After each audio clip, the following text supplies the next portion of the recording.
एक आदमी ने प्लास्टिक विस्फोटक का पूरा डिब्बा एक प्लास्टिक कंटेनर में डाल दिया। फिर उसने पेंट रोलर उठाया, उसे विस्फोटक में डुबोया और छत पर सावधानी से एक चौकोर हिस्सा बनाया। उस चौकोर हिस्से के ठीक ऊपर $35 मिलियन की एक तिजोरी थी। डेटोनेटर लगाने के बाद उसने बटन दबाया। हल्का लेकिन बहुत ताकतवर धमाका हुआ और पूरी इमारत हिल गई। दिन दहाड़े तिजोरी सुरक्षा गार्डों की नजरों से गायब हो गई। नीचे उसके साथी पहले से इंतजार कर रहे थे। वे तुरंत बाहर आए, तिजोरी को एक छोटी मोटरबोट पर रखा और भाग गए। जब सुरक्षा गार्डों को समझ आया कि क्या हुआ, तो वे घबरा गए और नाव से उनका पीछा करने लगे। लेकिन गार्ड नहीं जानते थे कि वे चोरों की चाल में फंस चुके हैं। असल तिजोरी नदी के शांत पानी के नीचे छिपी हुई थी। जॉन, जो ताले खोलने में माहिर था, भारी पानी के दबाव के बीच तिजोरी खोलने में लगा था। उधर किनारे पर उसके साथियों को पता चला कि पुलिस आ चुकी है। उनके पास सिर्फ 7 मिनट बचे थे। यह सच में मौत से दौड़ जैसा था। जॉन ने पूरी ताकत और ध्यान से काम किया। सिर्फ 3 मिनट में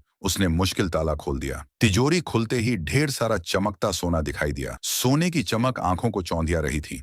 बाकी बचे समय में उन्होंने जल्दी जल्दी सोना बैगों में भर लिया। जब तक पुलिस वहां पहुंची, वे लोग सोना लेकर भाग चुके थे। इस दौरान रॉब चालाकी से गार्डों को नहरों में इधर उधर घुमा रहा था। उसने अपने साथियों को इशारा किया और एक बड़ा मालवाहक जहाज धीरे धीरे नदी के बीच आकर रास्ता रोक दिया। रॉब ने तेजी से गाड़ी मोड़ी और शानदार तरीके से कार घुमा दी। पीछे आ रहे बदकिस्मत गार्ड संभल नहीं पाए और सीधे रेत से भरी नाव से टकराकर फंस गए। रॉब आसानी से वहां से भाग निकला। पूरी टीम बर्फ से ढके पहाड़ की चोटी पर इकट्ठा हुई। ठंडी हवा बहुत तेज थी, लेकिन जीत की खुशी उनके अंदर जल रही थी। मैं एक जाम उठाना चाहता हूँ, हम सब के लिए, और मैं चार्ली के लिए भी जाम उठाना चाहता हूँ, क्योंकि हमने बिना बंदूक चलाए $35 मिलियन का सोना चुरा लिया। ये सब चार्ली की शानदार योजना की वजह से संभव हुआ। कोई और यह नहीं कर सकता था। सब लोग बहुत खुश थे। उनकी आंखों में अच्छे भविष्य के सपने चमक रहे थे। लेकिन उस खुशी के माहौल में सिर्फ स्टीव शांत दिखाई दे रहा था। उसके चेहरे पर कोई भाव नहीं था, जैसे वह कोई बड़ा राज छिपा रहा हो। वे लोग पहाड़ से नीचे उतरे और सोना बांटने की तैयारी करने लगे। लेकिन जैसे ही वे बड़े बांध के पास पहुंचे, अचानक 2 गाड़ियां आ गईं। उन्होंने आगे और पीछे से रास्ता रोक लिया।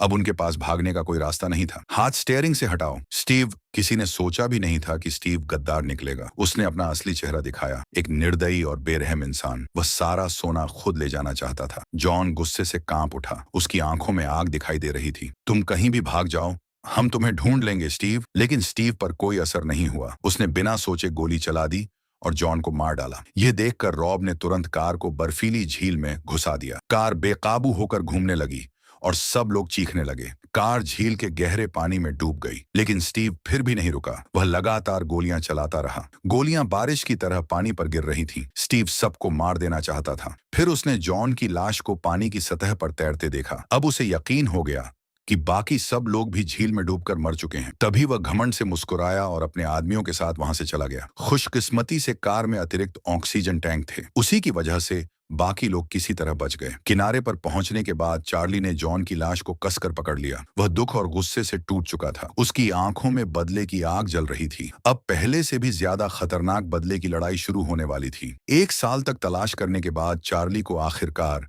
गद्दार स्टीव का ठिकाना मिल गया। लेकिन स्टीव ने अब सोना एक और ज्यादा आधुनिक तिजोरी में छिपा रखा था। इसलिए चार्ली ने जॉन की बेटी स्टेला को अपने प्लान में शामिल करने का फैसला किया। स्टेला ने अपने पिता की ताला खोलने की कला पूरी तरह सीखी थी। अब वह तिजोरी तकनीक की बड़ी एक्सपर्ट बन चुकी थी। तुम हमेशा अंधेरे में काम करते हो? मुझे लगता है जैसे मैं अकेली हूँ। अपने पिता का बदला लेने और सोना वापस पाने के लिए स्टेला तुरंत तैयार हो गई। अगले दिन चार्ली ने स्टेला की टीम के बाकी लोगों से मुलाकात करवाई। सबसे पहले था लायल। ये हमारा कंप्यूटर जीनियस है। असल में नेपस्टर का आइडिया इसी ने बनाया था। कम से कम लायल तो यही कहता है। उसका कहना है कि कॉलेज में उसका रूममेट उसका आइडिया चुरा ले गया था। लगता है ये पहली बार बाइक चला रहा है। अरे तुम ठीक हो? हाँ। फिर चार्ली ने दूसरे आदमी की तरफ इशारा किया। ये लेफ्ट ईयर है। ये धमाके और विस्फोट का एक्सपर्ट है। जब ये 10 साल का था, तब इसने टॉयलेट में बहुत ज्यादा पटाखे डाल दिए थे। वाह, ये कैसे किया? उस हादसे में उसके दाहिने कान की सुनने की शक्ति चली गई। तब से वह चीजें उड़ाने का काम कर रहा है। फिर था रॉब। ये शानदार ड्राइवर है। एक बार सिर्फ रिकॉर्ड बनाने के लिए लॉस एंजलिस से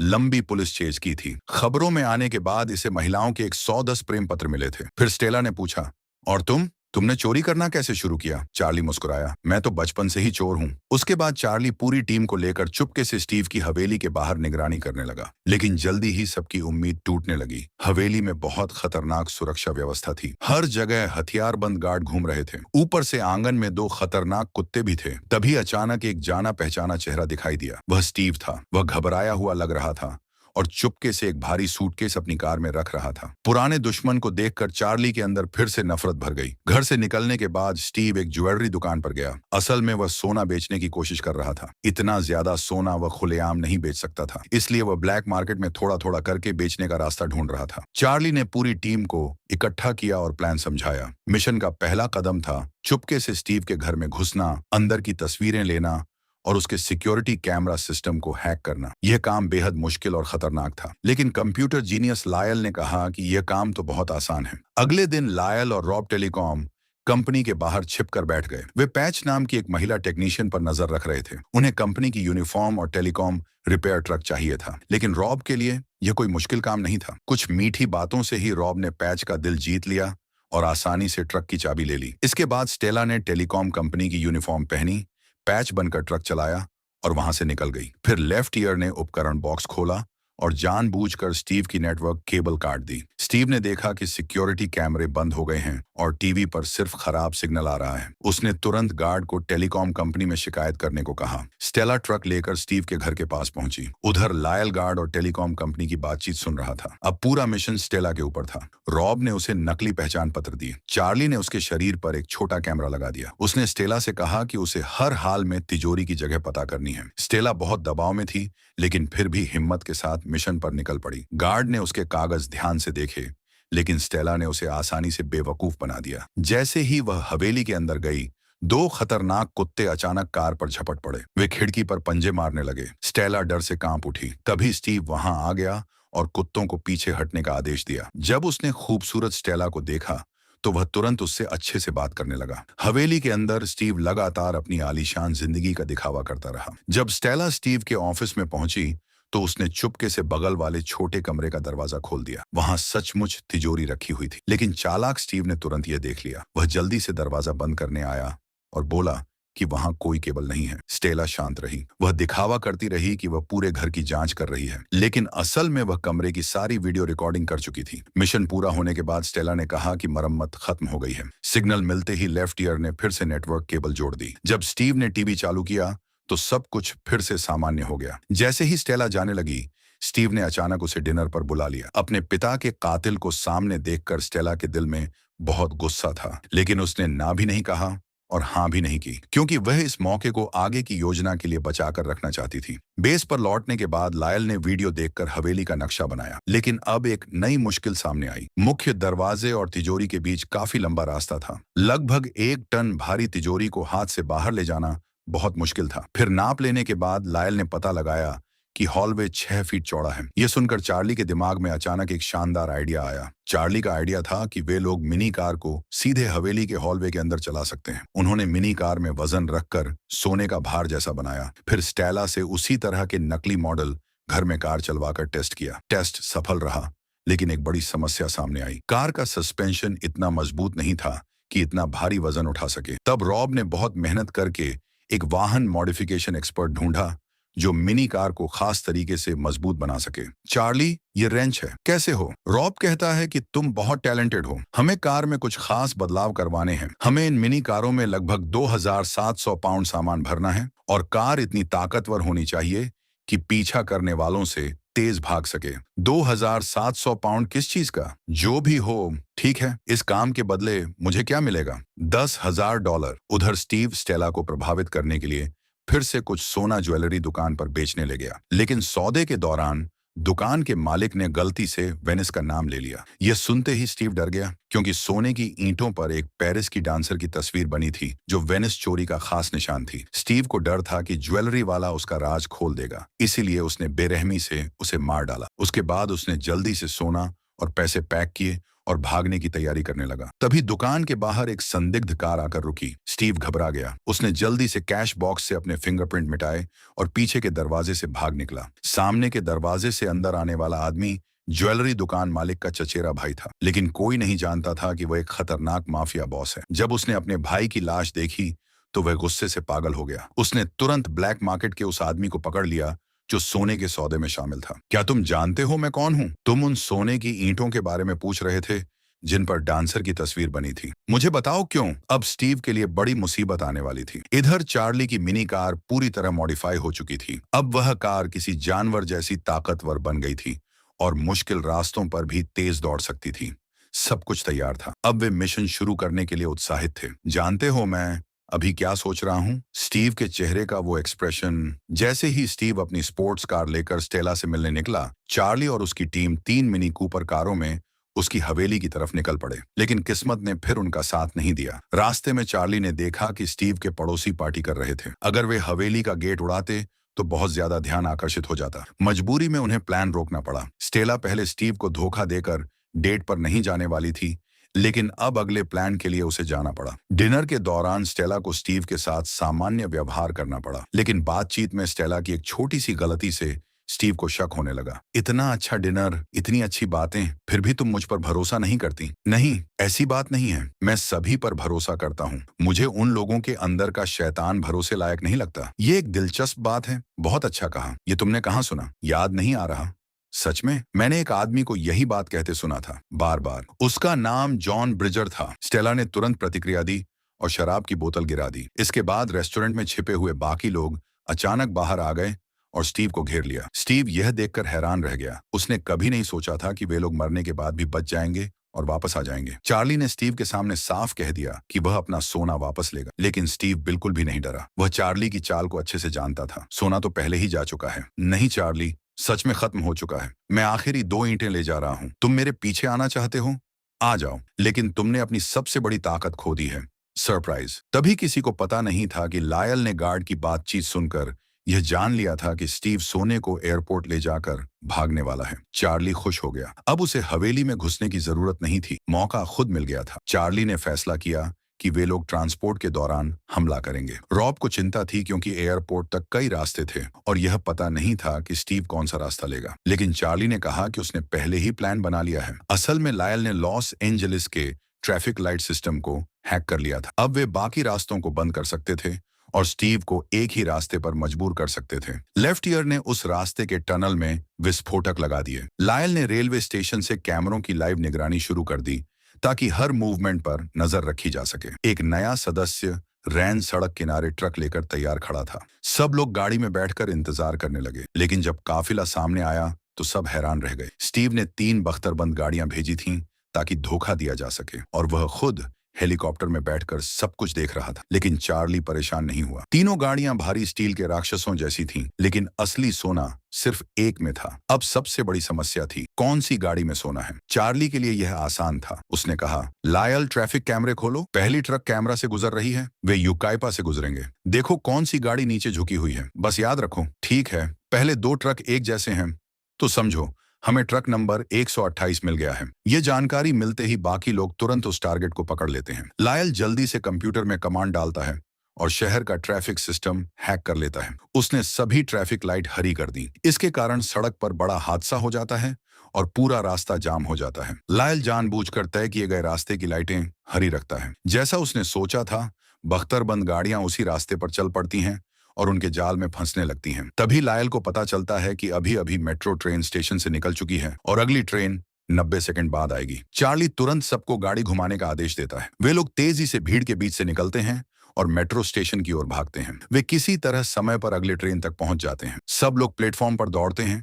और ट्रेन के साथ एक खतरनाक रेस शुरू हो जाती है। जैसे ही ट्रेन रुकने वाली होती है, मिनी कारें तेजी से ट्रेन के आगे से निकलती हैं और सुरंग में पहुंच जाती हैं। लायल एंटर दबाता है। जैसे ही उसने कमांड दिया, मेट्रो ट्रेन ठीक स्टेशन पर रुक जाती है और बिजली बंद हो जाती है। बड़ी ट्रेन सुरंग के रास्ते को ब्लॉक कर देती है। तीनों मिनी कारें सुरंग में तेजी से आगे बढ़ती हैं और अपने तय जगह पर पहुंच जाती हैं। स्टीव हेलीकॉप्टर से पूरी घटना देख रहा था। जब उसने देखा कि सड़क पर ट्रैफिक अजीब तरह से जाम हो गया है तो उसे समझ आ गया कि यह लायल की चाल है। वह बख्तरबंद गाड़ियों पर नजर रखता है और एक पल के लिए भी डील नहीं देता। जब गाड़ियां सही जगह पर पहुंचती हैं, लायल तुरंत ट्रैफिक लाइट लाल कर देता है और उन्हें रोक देता है। तभी अचानक, मेरी गाड़ी कहाँ है? क्या हुआ? मेरी ट्रक कहाँ गई? एक पल में बख्तरबंद गाड़ी स्टीव की नजरों से गायब हो जाती है। स्टीव घबरा जाता है और अपने आदमियों को खोजने भेजता है, लेकिन जब वे मेट्रो स्टेशन पहुंचते हैं तो देखते हैं कि सुरंग का रास्ता ट्रेन ने पूरी तरह बंद कर दिया है। रिपोर्ट सुनकर स्टीव अंदर से घबरा जाता है। मेट्रो ट्रेन ऊपर कैसे आ गई? चार्ली और रॉब ने ड्राइवर के केबिन में आंसू गैस फेंकी, जिससे ड्राइवर बेहोश हो गया। चार्ली ने पूरी ताकत लगाकर गाड़ी का दरवाजा खोल दिया। जब स्टेला ने तिजोरी देखी तो वह हैरान रह गई। ये वही तिजोरी नहीं थी जो उसने पहले देखी थी। ये पूरी तरह बदल दी गई थी। स्टेला ने ध्यान से जांच की और पाया कि इसमें ग्लास लॉक सिस्टम लगा है। उसका दिल बैठ गया, क्योंकि अगर ड्रिल किया गया तो कांच टूटते ही तिजोरी हमेशा के लिए लॉक हो जाएगी। अब उसके पास कोई विकल्प नहीं था। उसे अपने पिता का पुराना मैनुअल लॉक खोलने का तरीका इस्तेमाल करना पड़ा। यह तरीका बहुत मुश्किल था। हर हरकत बहुत धीमी और सावधानी से करनी पड़ रही थी। स्टेला के हाथ कांप रहे थे। वह पूरी एकाग्रता के साथ ताला खोलने में लगी थी, लेकिन तनाव लगातार बढ़ता जा रहा था। समय धीरे धीरे बीत रहा था। हर कोई बहुत घबराया हुआ था, जैसे आग पर बैठा हो। स्टेला बहुत तनाव में थी और खुद को शांत नहीं कर पा रही थी। मैं यह नहीं कर सकती चार्ली, मुझे ड्रिल चाहिए, कुछ और चाहिए, मुझे अंदर जाना है। चार्ली ने उसे हिम्मत दी। चलो, तुम कर सकती हो। सबके तनाव के बीच स्टेला ने धीरे धीरे आंखें बंद की। उसने बाहर की हर चीज को नजरअंदाज किया और सांसों पर ध्यान दिया। उसने सिर्फ अपने हाथों की समझ से काम करना शुरू किया। सब कुछ बहुत धीमा लग रहा था। सिर्फ उसके दिल की धड़कन की आवाज सुनाई दे रही थी। और फिर क्लिक की आवाज आई। स्टेला ने तिजोरी खोल दी। हो गया, अंदर देखना है। बिल्कुल। हालांकि स्टीव पहले ही कुछ सोना खर्च कर चुका था, फिर भी बचा हुआ सोना $27 मिलियन का था। उनकी खुशी अचानक बहुत बड़ी हो गई। वे जल्दी जल्दी सोना कार में डालकर भागने लगे, लेकिन तभी पीछे से मोटरसाइकिल पर 2 गार्ड आ गए और उनका पीछा करने लगे। वे अंधेरी सुरंग में मिनी कारों को तेजी से चलाकर भाग रहे, लेकिन गार्ड पीछे नहीं हट रहे थे। वे लगातार पीछा कर रहे थे और स्टीव को सूचना भी दे रहे थे। गार्ड ने उन पर गोलियां चलानी शुरू कर दी। रॉब ने तुरंत तेज मोड़ लिया। एक बाइक टकराकर गिर गई, लेकिन दूसरी बाइक अभी भी पीछा कर रही थी। तीनों मिनी कारें सुरंग से बाहर निकलकर खुले रास्ते में आ गईं। रॉब ने अचानक 180 डिग्री का शानदार टर्न लिया। चलो दोस्तों, आगे बढ़ो। लेकिन तभी हेलीकॉप्टर में सवार स्टीव आ गया। वह उन्हें हवा से पीछा कर रहा था। अब एक खतरनाक पीछा शुरू हो गया था। लायल ट्रैफिक लाइट बदलकर उनकी मदद कर रहा था, लेकिन फिर भी वे फंसते जा रहे थे। चार्ली ने फैसला लिया, हम अलग हो जाएंगे। वह खुद स्टीव का ध्यान अपनी तरफ खींचता है। स्टीव जानता था कि पहले लीडर को पकड़ो, इसलिए वह चार्ली का पीछा करने लगा। इससे बाकी टीम को भागने का समय मिल गया, लेकिन चार्ली गलती से एक बंद रास्ते में पहुंच गया। जैसे ही वह पीछे मुड़ने वाला था, स्टीव का हेलीकॉप्टर सामने आ गया और रास्ता बंद कर दिया। अब चार्ली पूरी तरह फंस गया था, लेकिन तभी चार्ली ने अचानक साहस दिखाया। हेलीकॉप्टर को मजबूरी में नीचे उतरना पड़ा। चार्ली ने मौका देखकर गाड़ी भगा दी। स्टीव गुस्से से भर गया, जैसे कोई शेर भड़क गया हो। वह पागल होकर एक पिकअप ट्रक छीन लेता है और चार्ली का पीछा करता रहता है। दूसरी 2 मिनी कारें पहले ही स्टेशन पर पहुंच चुकी थीं और ट्रेन के डिब्बे में चढ़ गईं।